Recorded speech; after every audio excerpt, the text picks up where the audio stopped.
La parole de Dieu est un trésor inestimable. Ne laisse pas ta Bible fermée. Oh non, non. Lis-la, médite-la, nourris-toi. Lis-la, médite-la, nourris-toi. Bonjour. Certains nous disent que la Bible est parfois difficile à lire et à comprendre. Oui, c'est vrai, et c'est vrai surtout qu'on ne peut pas la lire comme un roman ou comme une bande dessinée. Mais ce que je voudrais vous dire aujourd'hui, c'est qu'il n'y a pas besoin d'être un érudit ou un théologien pour entendre et comprendre l'essentiel, ce qui est fondamental dans ce que Dieu nous dit. Ne croyez-vous pas que si nous commencions chacun à mettre en pratique ce que nous comprenons en lisant la Bible, bien des choses changeraient en nous d'abord et autour de nous. Bref, pour nous y aider, je partage avec vous aujourd'hui 3 conseils bien utiles que j'ai moi-même expérimentés. Premièrement, il ne s'agit pas de vouloir lire en vitesse l'un ou l'autre texte biblique, ni d'ailleurs de vouloir trop avaler. Souvenez-vous que ce n'est pas ce que nous avalons qui nous nourrit, mais seulement ce que nous allons mâcher, ruminer, disaient les anciens, et surtout laisser descendre en nous et digérer. Point n'est donc besoin d'avaler à chaque fois un chapitre entier que nous ne retiendrons probablement pas. En fait, quelques versets, une péricope comme on dit, c'est-à-dire un petit paragraphe, suffit largement. Mais pourvu qu'on le lise tranquillement, en le méditant et en priant, demandant à Dieu de nous aider par son esprit à comprendre ce qu'il veut nous dire. Deuxièmement, à ce propos, il est évident qu'on ne lit pas de la même façon, par exemple, le journal du jour, une lettre d'un proche ou le dictionnaire. Eh bien, il en va de même des 66 livres de la Bible. C'est une collection d'écrits, souvent très différents, écrits à des moments différents, dans des circonstances différentes et pour des destinataires eux aussi différents, avec différents besoins. Par exemple, pour n'en rester qu'au livre des psaumes, il nous transmet des prières adressées à Dieu par différentes personnes qui peuvent être soit des prières de louange, de demande, de confiance ou d'appels angoissés, etc.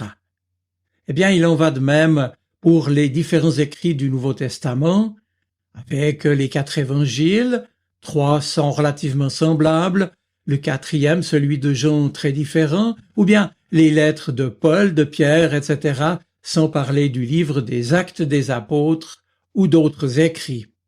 D'où mon conseil.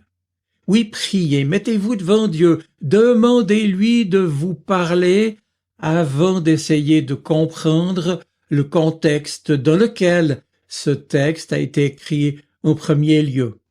Et pour cela, pour vous y aider, ne négligez pas de lire les diverses introductions et notes qui sont une aide précieuse que l'on trouve dans nos Bibles.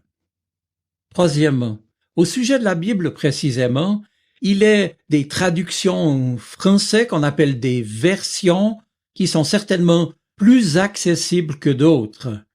Et ici, je vous recommande la Bible en français courant, la traduction en français dite second 21 ou encore la version appelée Parole de vie.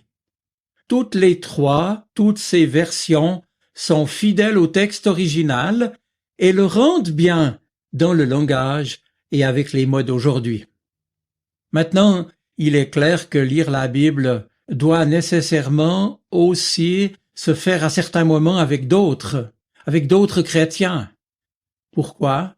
Parce que c'est ensemble, dans l'étude et le partage de la Bible, que nous pouvons nous enrichir les uns des autres, ou que nous pouvons bénéficier des ressources et de l'enseignement de celui ou de celle qui conduit la communauté chrétienne à laquelle nous nous rattachons.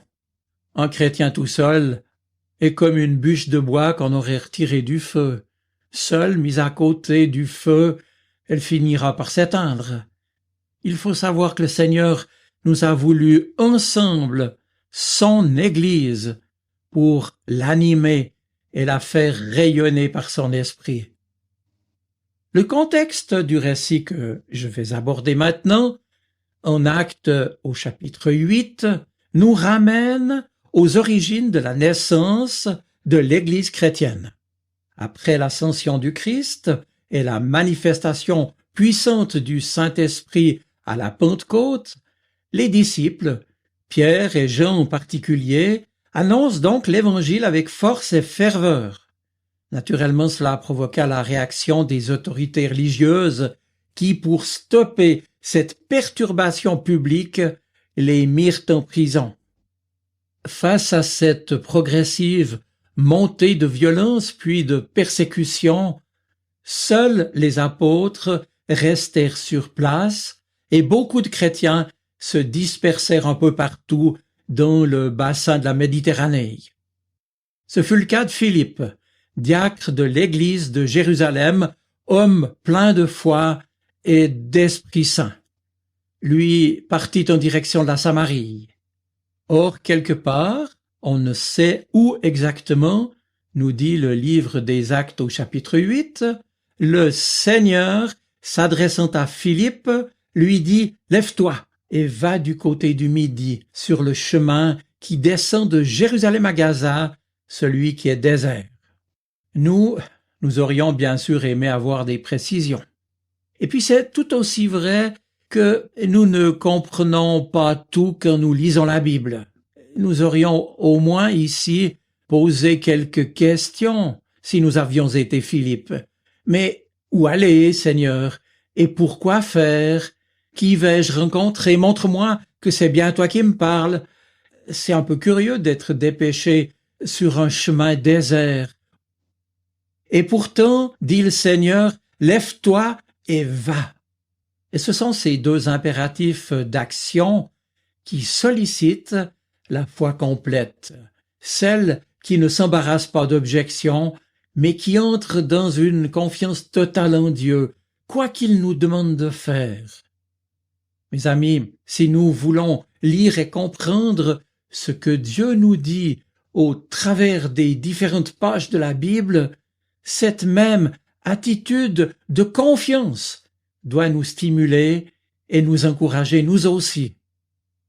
La foi de Philippe est caractérisée en effet par un esprit d'ouverture, sans préjugés aucun, et puis par de la disponibilité et une volonté certaine d'obéissance. Oui, c'est parce que Philippe obéit que l'Esprit Saint va le conduire. Et c'est ainsi que l'Esprit va demander à Philippe de s'approcher d'un char qui circulait sur le chemin.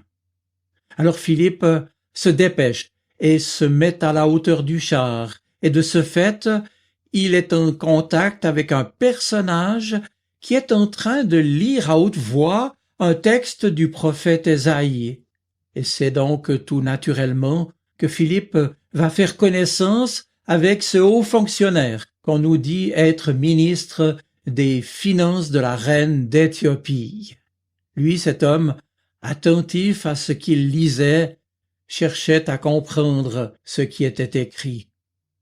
Il est plausible et raisonnable de penser que ce non-juif, cet homme, était en recherche, peut-être même en recherche de Dieu. Avait-il pris conscience d'un manque profond dans sa vie? Cherchait-il un sens à sa vie? En tout cas, à la question posée par Philippe, « Comprends-tu ce que tu lis ?» notre homme a répondu, « Mais comment le pourrais-je si personne ne me guide ?» Et c'est alors qu'il a invité Philippe à monter s'asseoir avec lui pour que Philippe puisse lui parler de ce qu'il n'avait pas compris. La suite du récit, qui a commencé en acte 8 dès le verset 26, la suite donc nous apprend que Philippe va répondre à l'invitation et qu'alors Philippe a pris la parole Et en commençant par ce texte de l'Ancien Testament du prophète Ésaïe, lui a annoncé, je cite, la bonne nouvelle de Jésus. Il nous est rapporté alors que la vie de cet homme en fut totalement changée. Ainsi, après avoir demandé comment lui aussi pouvait être sauvé, et entendu Philippe lui dire « Si tu crois de tout ton cœur, cela est possible », l'homme a répondu « Je crois que Jésus-Christ est le Fils de Dieu ». Voilà, mon dernier mot sera pour dire que cette expression entendue, la bonne nouvelle de Jésus, annoncée par Philippe, résume magnifiquement le contenu du témoignage chrétien. Oui, assurément, c'est cette bonne nouvelle qu'il nous faut d'abord apprendre à mieux lire pour la comprendre et la faire sienne avant de pouvoir la partager. Et puis croire de tout son cœur, c'est laisser l'Esprit de Dieu pénétrer notre être tout entier, parce que la foi n'est pas un concept intellectuel, mais toujours question d'ouverture de cœur, de vie, de paix et de joie profonde. Je vous souhaite une bonne lecture et une bonne semaine. Soyez bénis. Amen. La parole de Dieu est un trésor inestimable. Ne laisse pas ta Bible fermée. Oh non, non.